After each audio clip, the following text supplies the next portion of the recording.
मूलचंद जी हैं, हमारे मूलचंद जी हैं, जब तक घर में हैं गृहस्थी में तब तक तो मूलचंद जी कहलाते हैं, और जब के पास जब दीक्षा धारण कर लेंगे तो मूलचंद सागर कहलाएंगे फिर तो। ठीक है कि नहीं? फिर तो जब चक्रवर्ती अवस्था जब तक नहीं तब तक वास्तविक चक्रवर्ती है।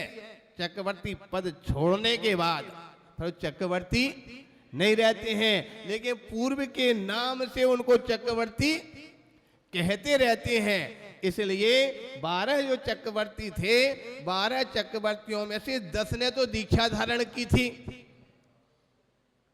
ठीक है, 10 ने दीक्षा धारण की थी, इसलिए 10 ऊपर चले गए। 2 ने दीक्षा धारण नहीं की, इसलिए तो वास्तविकता में चक्रवर्ती दो ही रहे ना। जिसने दीक्षा धारण नहीं ली, चक्रवर्ती अवस्था में ही मरण किया, वो नीचे गए। समझ में आ गया कि नहीं आ गया?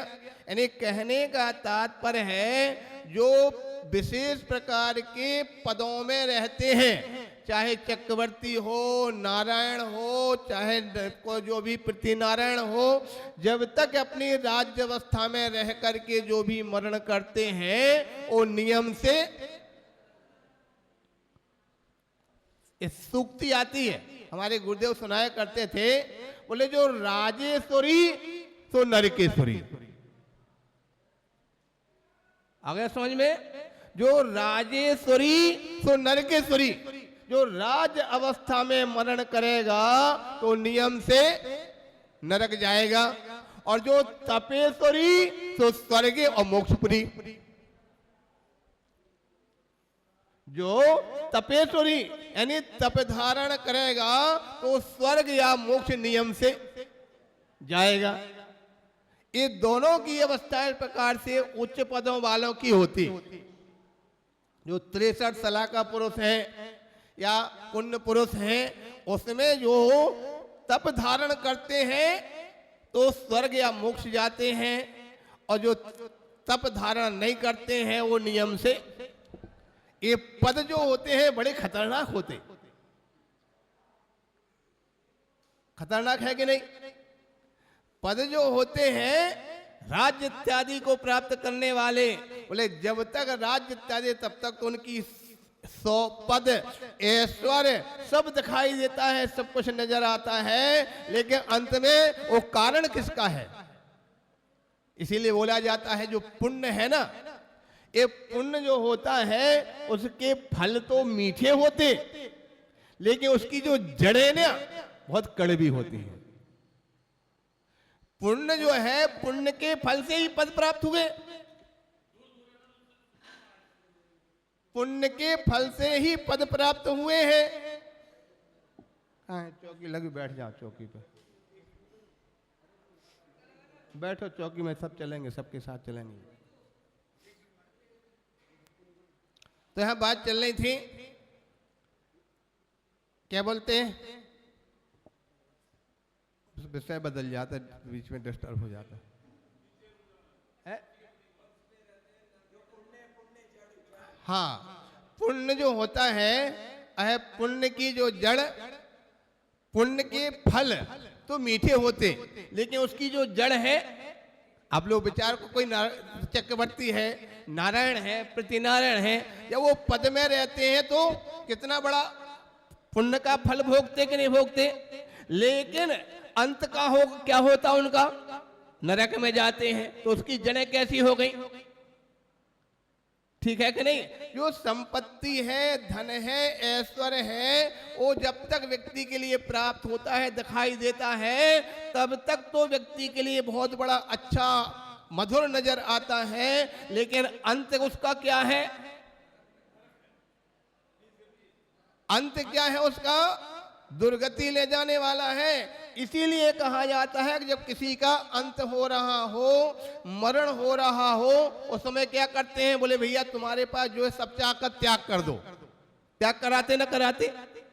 सबका त्याग क्यों कराते हैं? क्योंकि अगर परिग्रह से सहत जाएगा तो उसको उस परिग्रह का पाप लगेगा, और परिग्रह के पाप से कहां? दुर्गति को जाएगा। इसलिए परिग्रह को छोड़ करके जो जाता है वो हमेशा, भाई सीधी बात है, वस्तु जब तक भारी होगी तो कहां जाएगी? नीचे जाएगी, और जब हल्की हो जाएगी तो ऊपर जाएगी। यही तो आपके जीवन की स्थितियां हैं। जो व्यक्ति सभी प्रकार के परिग्रह के भार को छोड़ देते हैं, जहां पर जो भी बैठे हैं सभी अम्माएं वगैरह, ध्यान रखना, अपनी जो चाबी है ना, जब तक आपकी हाथ पैर चलने छित रहे तब तक संभाले, तब तक ठीक है। और हाथ पैर चलने के बाद सब पर अपनी चाबी दूसरों को सौंप देना। ये भाई लोग हैं, जब तक आपकी अच्छी तरह से चलना फिरना हो रहा तब तक अपना संभालना, बाकी सब दूसरों को सौंप देना। जितनी आवश्यकता हो उतनी रखना। आपने सुना ना 12 व्रत होते, ठीक है ना? 12 व्रतों में श्रावक के एक व्रत में आता है कि परिग्रह अथवा प्रतिमाएं, 11 प्रतिमा में 9वीं प्रतिमा क्या कहती है? परिग्रह प्रमाण। परिग्रह प्रमाण का मतलब क्या है? भाई जितना आपके जीवन में जरूरत है उतनी चीज रखो।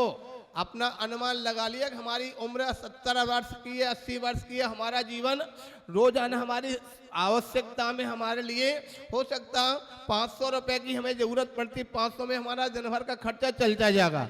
अब अनुमान लगा करके इतने साल में हमारा इतना काम चल जाएगा, बस समझ लेना उतना रख लेना, से सबका हमारा त्याग।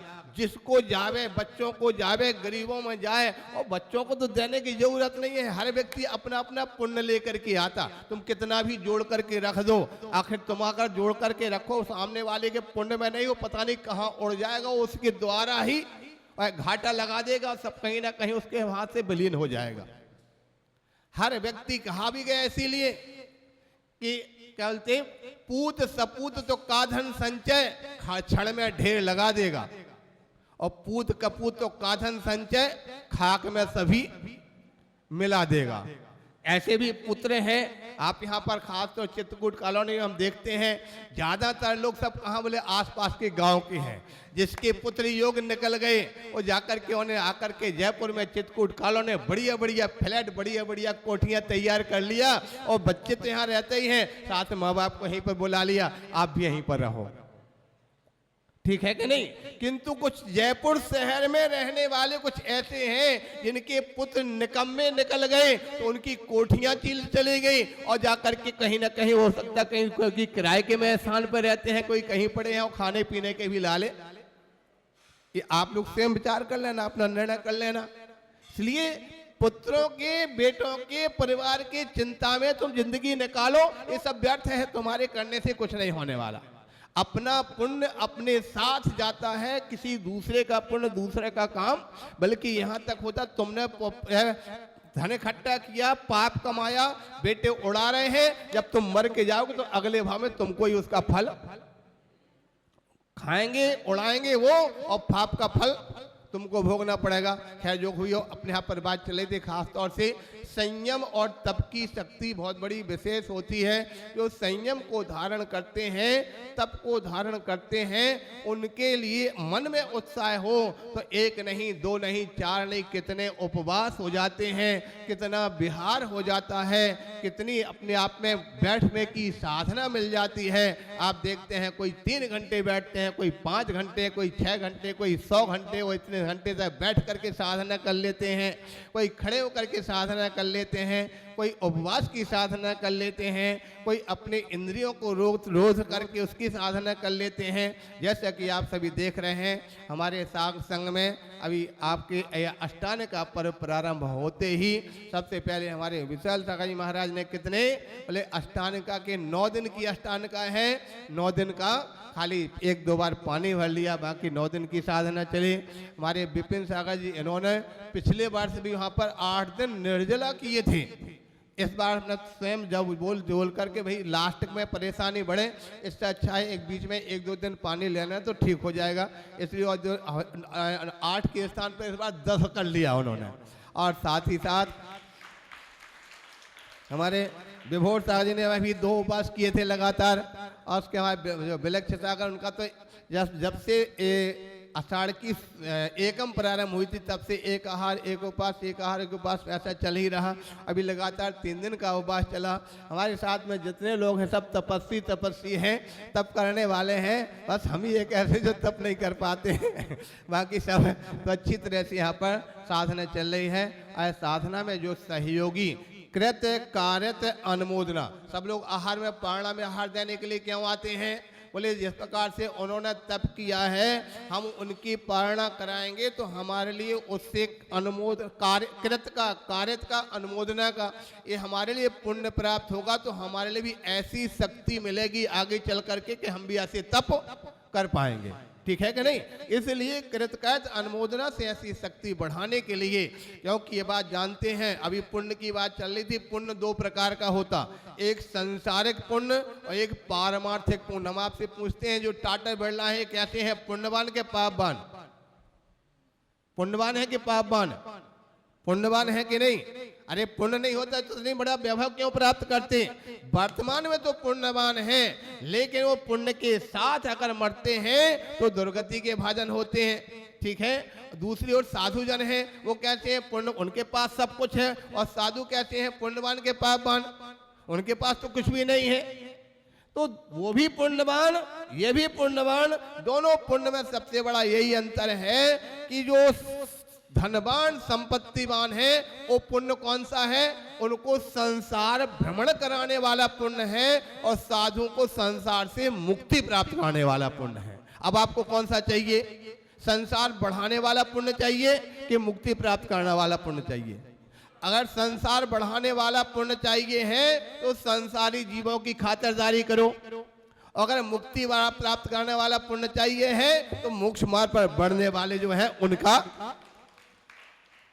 चर्या पर कर कलाओ। तो यहाँ पर ये बात निश्चित है, मुक्ति प्राप्त कराने वाले पुण्य वाले बहुत कम होते हैं, संसार बढ़ाने वाले अधिक होते हैं। एक बार हमारे पास किसी ने आके कहा, बोले महाराज आजकल लोगों को समझ में नहीं आता है, वे ऐसा काम करते हैं, वे ऐसा काम करते, वैसा काम करते, इस प्रकार से जरा भी उनके मन में ऐसा शांति नहीं है, हमेशा लाव लगा रहता है। हमने कहा भाई ठीक ही बात तो है। बोले क्यों? आप भी ठीक ही बात करें। बोले अगर ऐसा नहीं करेंगे तो संसार खत्म नहीं हो जाएगा। संसार किससे चल रहा है? जो संसार में बुरे काम करने वाले हैं, संसार बोलो किससे चलता? अच्छे काम करने वाले अगर हो तो सारा संसार खाली हो जाएगा कि नहीं हो जाएगा? इसलिए संसार जो चल रहा, जो बुरे काम करने वाले, उनसे ही संसार चल रहा है। प्यारे बंधु, अपना ये समय हो रहा, अपने आज पारणा की प्रक्रिया अब यहाँ से चलेगी। कल से अपना जो प्रवचन कितने बजे करने का है भाई? आज 2 प्रकार चर्चा हमारे पास आई थी, या तो अभिषेक के शांति धारा के तुरंत बाद हो जावे यहीं पर, ठीक है, उस समय काफी लोग रहते हैं, और उसके बाद फिर चले जाते हैं। दोबारा जो जाने के बाद फिर कोई आ नहीं पाते हैं, या फिर पहले जो 8:30 बजे का देखते तो 8:30 बजे कितने लोग ऊपर जाने की बात करते, बोले मंदिर में आए, यहीं कहीं दर्शन करके लोग चले जाते, ऊपर प्रवचन सुनने वाले लोग कम पहुंच पाते। तो कौन सा समय निश्चित करना? शांति धारा अभिषेक के बाद मात्र आधा घंटे में ही जो भी होगा, आधा पौन घंटे के बीच में ही पूरा समाप्त कर दिया जाएगा। तो इस प्रकार से इसी स्थान पर तखत हमारा स्थायी रखना, यहीं पे शांति धारा करेंगे, यहीं से आदमी प्रवचन प्रकार से हो जाया करेगा। ठीक है, बोले महावीर भगवान की